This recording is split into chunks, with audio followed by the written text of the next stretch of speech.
Selamat datang kembali, kita lanjut lagi nih, penelusuran mendalam kita. Hari ini kita bakal bongkar intisari dari buku Grit, karya Angela Duckworth. Fokus kita terutama di bagian akhir, kesimpulannya di bab 13 gitu.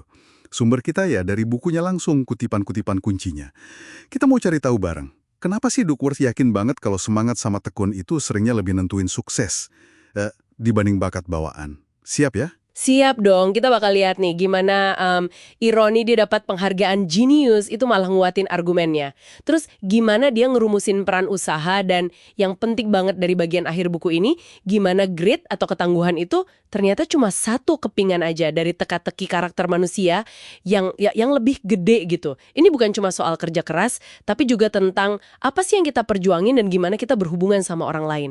Oke. Cerita soal ayahnya yang sering nyeletuk dia bukan jenius itu lumayan bikin geli ya. Apalagi pas ujung-ujungnya dia dapat MacArthur Genius Grant. Tapi kan bukan cuma soal ironisnya aja kan. Gimana pengalaman itu benar-benar ngubah cara dia ngelihat pencapaian gitu. Nah, justru itu intinya. Pengalaman itu nyadarin dia kalau fokus ke kejeniusan itu, apa ya, salah arah gitu. Penghargaan keren itu yang ngakuin kreativitas sama potensi luar biasa, dia dapetin bukan karena dia punya IQ paling tinggi atau gimana.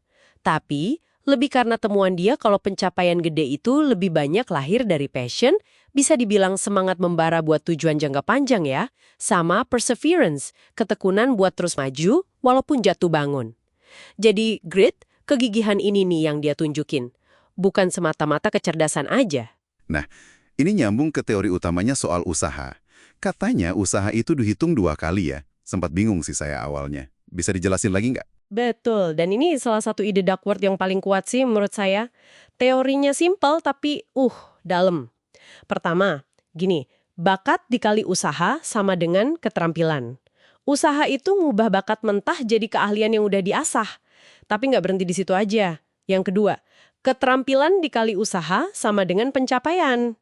Nah, di sini usaha main peran lagi. Punya skill sehebat apapun, kalau nggak diusahain buat dipakai terus-menerus, ya nggak jadi apa-apa.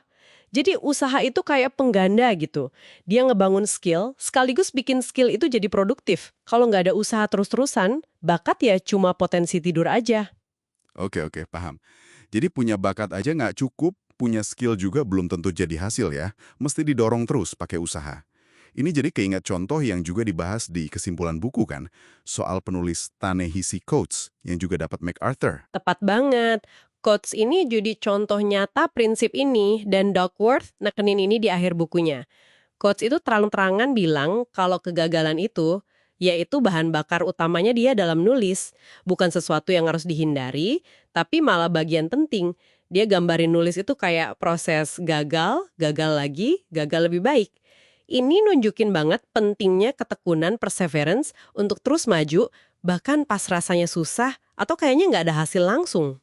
Wah, menarik banget ya. Gagal itu bukan akhir, tapi malah bagian dari prosesnya. Kalau kita tarik benang merahnya nih, dari Duckworth sampai Coates, kayaknya grit ini emang penting banget. Tapi ada nuansa lain kan di kesimpulannya, di bab 13 itu? Bahwa ini bukan satu-satunya faktor. Iya betul, ini poin krusial di bab 13 itu. Duckworth nyimpulin kalau karakter itu banyak dimensinya. Grit itu masuk ke dalam apa yang dia sebut kekuatan tekad, dimensi intrapersonal, bareng sama kontrol diri. Tapi ada juga kekuatan hati, dimensi interpersonal, hal-hal kayak rasa syukur, kecerdasan sosial, peduli sama orang lain gitu. Dan ada kekuatan pikiran, dimensi intelektual kayak rasa ingin tahu, semangat hidup, atau zest. Jadi grit itu penting, iya. Tapi dia itu bagian dari orkestra karakter yang lebih besar. Cuma ngembangin grit aja nggak cukup buat hidup yang utuh dan bermakna. Wah, ini benar-benar ngasih perspektif baru ya.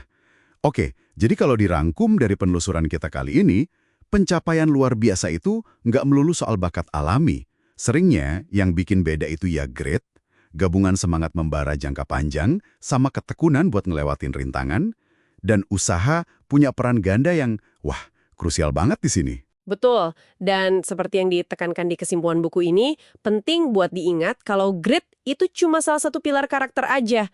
Ngebangun hubungan baik sama orang, kekuatan hati, dan terus belajar kekuatan pikiran, itu sama pentingnya. Kisah coach juga ngingetin kita kalau kegagalan, kalau kita sikapi dengan benar, bisa jadi guru terbaik loh dalam perjalanan mencapai sesuatu yang berarti. Itu bukan tanda buat berhenti, tapi ya bagian dari jalannya. Nah, sebagai penutup nih, coba kita renungkan bareng-bareng sebentar.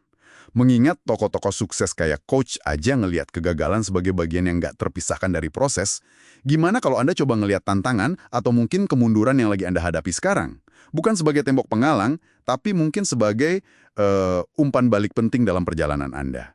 Kira-kira apa yang bakal berubah?